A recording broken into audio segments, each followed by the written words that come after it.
Hello, welcome to this very sunny day here in Melbourne. Sun's come out for us in this little run up to Christmas. Welcome to this session. We're going to look at stepping from or travelling from downward facing dog to Uttanasana. So Adho Mukha Svanasana to Uttanasana or down dog to standing forward bend. When you are first coming into this transition, it can be very tricky while you are building up core strength, arm strength, flexibility through the hips. And there are a few little tricks and tips that I can give you to integrate into your practice and make it a little bit easier for that transition, make it a bit of a smoother transition, make it less of a kind of kerfuffle, and help you to stay in your body and in your practice as you move. There are 4 ways that we're going to look at. Usually the instruction will be from down dog, step, walk or jump to the top of your mat, just like that. And stepping, walking and jumping are all have their challenges. So we're going to look at how we'll do that in 4 ways.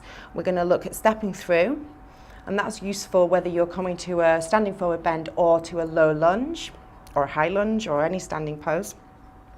Stepping through, we will look at carrying the leg through, which is a totally legitimate way to get that leg forward.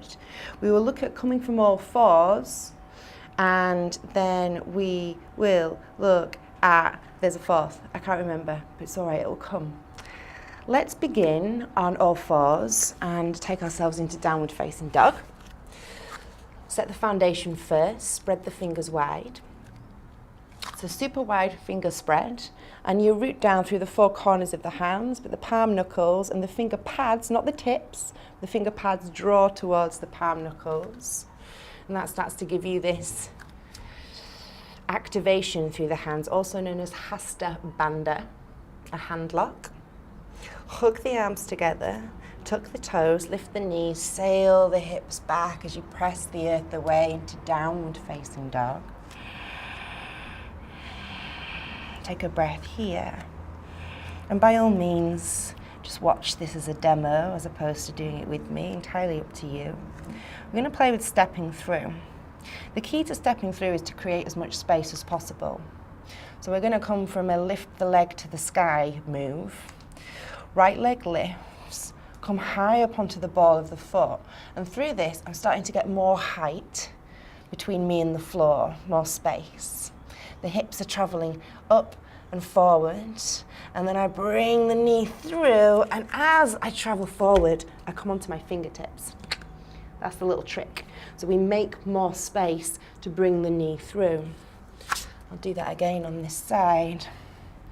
So right leg lifts, come high up onto the ball of the feet, look forward, travel the weight forward, knee comes high, come onto the fingertips, and then I can step forward.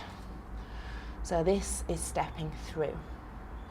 The other thing you can do on stepping through is if you find that this is really hard, you can also play with bringing the knee out wide. So let's try second side. Lift the leg high, come onto the ball of the feet, bring the knee out wide, come onto the fingertips of the left hand, step the foot forward, and come into standing forward bend. So take it down a notch if that feels like that's too much. And the creating of the space and then drawing knee in, you've still got a few steps to go. Let's take it back and let's look at carrying the foot. And you might not always have time to lift this leg, particularly if you're coming from a sun salutation, step, walk or jump. You might step halfway, step as far as you can, and then lift the leg. Totally okay to do that.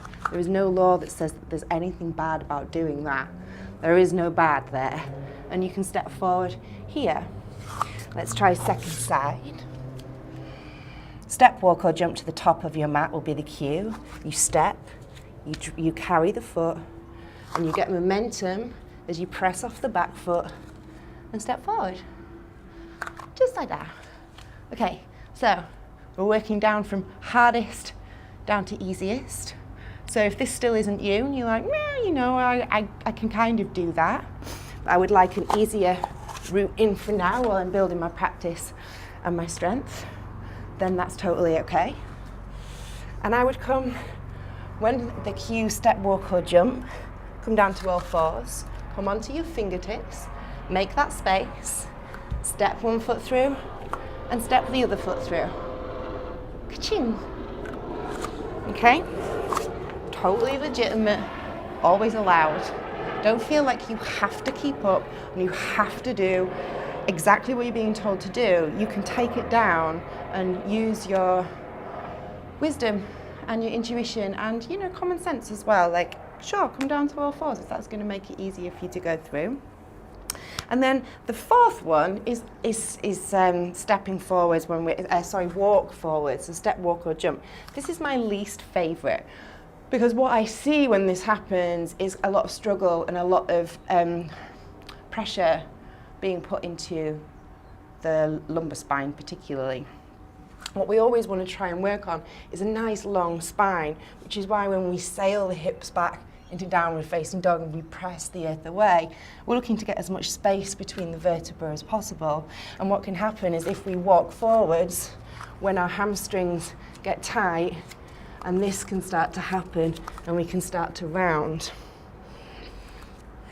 If that's you, perhaps take this option, knees and step forward. Or if you really want to walk forwards, start to keep a straight back and come here.